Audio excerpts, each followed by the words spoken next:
ಜಿಲ್ಲಾ ಪಂಚಾಯತ್ ವ್ಯಾಪ್ತಿಯಲ್ಲಿ ಹಳದಿ ಬೋರ್ಡ್ ವಾಹನಗಳಿಗೆ ಟೋಲ್ ಸಂಗ್ರಹಕ್ಕೆ ಹೊರಟ ಹಿನ್ನೆಲೆ ಸಾರ್ವಜನಿಕರಿಂದ ಬೃಹತ್ ಪ್ರತಿಭಟನೆ ನಡೆಯಿತು.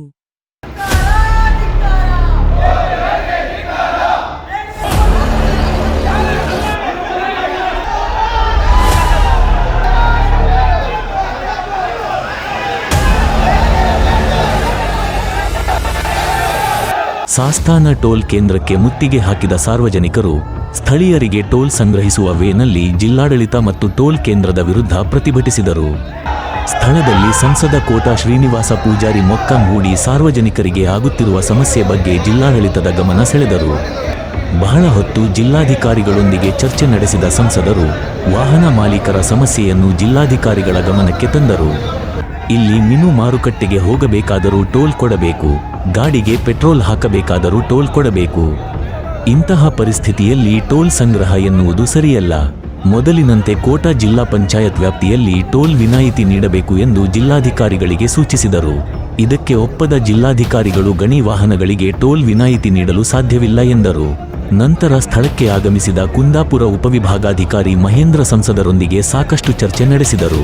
ಇಲ್ಲಿನ ಪರಿಸ್ಥಿತಿ ಬಗ್ಗೆ ಮಾಹಿತಿ ನೀಡಿದ ಸಂಸದರು ಟೋಲ್ ಗೇಟ್ ಪಕ್ಕದಲ್ಲಿ ಸ್ಥಳೀಯರಿಗೆ ಸರ್ವಿಸ್ ರಸ್ತೆ ನೀಡಬೇಕು. ಆ ರಸ್ತೆ ಕೂಡ ಇಲ್ಲಿ ಇಲ್ಲ. ನೀವು ಟೋಲ್ ತೆಗೆದುಕೊಳ್ಳುತ್ತೀರಿ ಎಂದರೆ ಯಾವ ಆಧಾರದಲ್ಲಿ ಟೋಲ್ ತೆಗೆದುಕೊಳ್ಳುತ್ತೀರಿ ಎಂದು ಪ್ರಶ್ನಿಸಿದರು. ಬಹಳಷ್ಟು ಚರ್ಚೆ ಬಳಿಕ ಡಿಸೆಂಬರ್ 28ಕ್ಕೆ ಜಿಲ್ಲಾಧಿಕಾರಿ ಕಚೇರಿಯಲ್ಲಿ ಸಭೆ ಕರೆಯುವ ಬಗ್ಗೆ ನಿರ್ಧರಿಸಲಾಯಿತು. ಅಲ್ಲಿಯವರೆಗೆ ಟೋಲ್ ವಿನಾಯಿತಿ ಮುಂದುವರಿಯುವುದಾಗಿ ಸೂಚನೆ ನೀಡಲಾಯಿತು.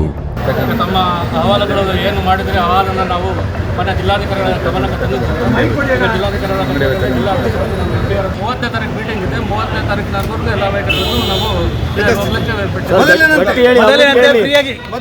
ಮೊದಲಿನಂತೆ 30ನೇ ತಾರೀಕರಿಗೆ ಫ್ರೀ ಟೋಲ್ ಕೊಟ್ಟಿಲ್ಲ. ಮೀಟಿಂಗ್ ಮಾಡಿ ಸಾಸ್ತಾನದ ಟೋಲ್ಗೇಟ್ನಲ್ಲಿ ಹಿಂದಿನಂತೆ ಸ್ಥಳೀಯರಿಗೆ ಕೊಟ್ಟಂಥ ರಿಯಾಯಿತಿಯನ್ನು ರದ್ದುಪಡಿಸಿದ್ದಾರೆ. ಆ ಕಾರಣಕ್ಕೆ ನಾವೆಲ್ಲ ಪ್ರತಿಭಟನೆ ಮಾಡ್ತೇವೆ ಅಂತೇಳಿ ಕೂತ್ಕೊಂಡಿದ್ದಾರೆ.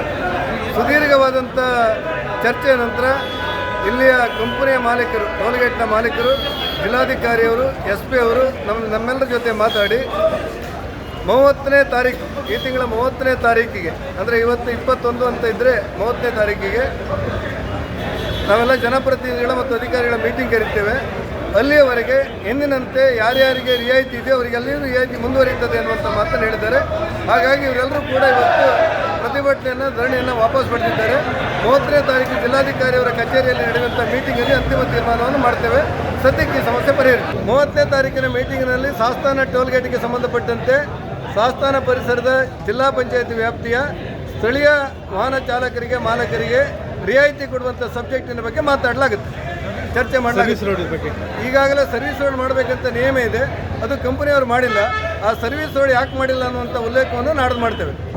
ಮಾಧ್ಯಮಗಳೊಂದಿಗೆ ಮಾತನಾಡಿದ ಹೋರಾಟ ಸಮಿತಿಯ ಅಧ್ಯಕ್ಷರು ಈ ತಿಂಗಳ 30ನೇ ತಾರೀಕಿನವರೆಗೆ ಟೋಲ್ ತೆಗೆದುಕೊಳ್ಳುವುದಕ್ಕೆ ವಿನಾಯಿತಿಯನ್ನು ಜಿಲ್ಲಾಧಿಕಾರಿಗಳೊಂದಿಗೆ ಮಾತನಾಡಿ ಸಂಸದರು ನೀಡಿದ್ದಾರೆ. ಈ ಬಗ್ಗೆ ಸೋಮವಾರ ಶಿವಕೃಪಾ ಕಲ್ಯಾಣ ಮಂಟಪದಲ್ಲಿ ಸಾರ್ವಜನಿಕರ ಸಭೆಯನ್ನು ಕೂಡ ಕರೆಯಲಾಗಿದ್ದು, ಅಲ್ಲಿ ಮುಂದಿನ ನಿರ್ಧಾರಗಳ ಬಗ್ಗೆ ಕ್ರಮ ಕೈಗೊಳ್ಳಲಾಗುವುದು. 2 ದಿವಸಗಳ ಹಿಂದೆ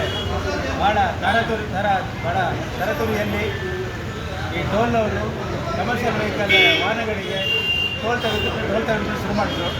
ಅದಕ್ಕೆ ನಾವು ಅವತ್ತು ದಿವಸ ನಾವು ಪ್ರತಿಭಟನೆ ಮಾಡ್ತಾ ಬಂದು ಇವತ್ತು ಬೃಹತ್ ಪ್ರತಿಭಟನೆ ನಾವು ಇಲ್ಲಿ ಮಾಡಿದ್ದೇವೆ. ನಮ್ಮ MP ಅವರು ನಮ್ಮೊಂದಿಗಿದ್ದಾರೆ. ಅವರು ಜಿಲ್ಲಾಡಳಿತದೊಟ್ಟಿಗೆ ಮಾತಾಡಿ 30ನೇ ತಾರೀಕಿವರೆಗೆ, ಈ ತಿಂಗಳ 30ನೇ ತಾರೀಕಿವರೆಗೆ ಯಥಾಸ್ಥಿತಿ ಏನಿದು ಜಡ್ಪಿ ವ್ಯಾಪ್ತಿಯಲ್ಲಿ ಈ ಹಿಂದೆ ಯಥಾಸ್ಥಿತಿ ಏನು ನಡೀತಿದೆಯೋ ಅದೇ ರೀತಿ ಯಥಾಸ್ಥಿತಿ ಹೇಳಿ ಒಂದು ಒಪ್ಪಿದ್ದಾರೆ, ಜಿಲ್ಲಾಡಳಿತ ಸಹ ಒಪ್ಪಿದ್ದಾರೆ. 30ನೇ ತಾರೀಕು ಜಿಲ್ಲಾಡಳಿತ ಕಚೇರಿಯಲ್ಲಿ MP ಅವರ ಅಧ್ಯಕ್ಷತೆಯಲ್ಲಿ ಮೀಟಿಂಗ್ ನಡೀಲಿಕ್ಕಿದೆ. ಆ ಮೀಟಿಂಗಲ್ಲಿ ಏನು ತೀರ್ಮಾನ ಗೊತ್ತಿಲ್ಲ, ಆದರೆ ಏನೇ ತೀರ್ಮಾನ ಆಗಲಿ ನಮ್ಮ ನಿಲುವು ಒಂದೇ. ಎಲ್ಲ ಜಿಲ್ಲಾ ಪಂಚಾಯತ್ ವ್ಯಾಪ್ತಿಯವರಿಗೆ ಕಮರ್ಷಿಯಲ್ ಇರಲಿ, ನಾನ್ ಕಮರ್ಷಿಯಲ್ ಇರಲಿ, ಎಲ್ಲ ವೆಹಿಕಲ್ಗೆ ಏನು ಯಥಾಸ್ಥಿತಿ ಇದೆಯೋ ಅದೇ ರೀತಿಯಲ್ಲಿ ಮುಂದುವರಬೇಕು ಅಂತ ಹೇಳಿ ನಮ್ಮದು ಆಗ್ರಹ. ಈ ಬಗ್ಗೆ ಕಂಟಿನ್ಯೂ ಆಗಿ ಹೋರಾಟವನ್ನು ಮುಂದುವರಿಸುವ ಬಗ್ಗೆ ನಾಳೆ ಸಂಜೆ 5 ಗಂಟೆಗೆ ಶಿವಕೃಪಾ ಕಲ್ಯಾಣ ಮಂಟಪದಲ್ಲಿ ನಾವು ರಾಷ್ಟ್ರೀಯ ಹೆದ್ದಾರಿ ಜಾಗೃತಿ ಸಮಿತಿ ಸಭೆಯನ್ನು ಕರೆದಿದ್ದೇವೆ. ಎಲ್ಲ ನಮ್ಮ ಈ ಭಾಗದ ಸದಸ್ಯರು ಹಾಜರಿರಬೇಕಂತ ಕೇಳ್ಕೊಳ್ತೇವೆ.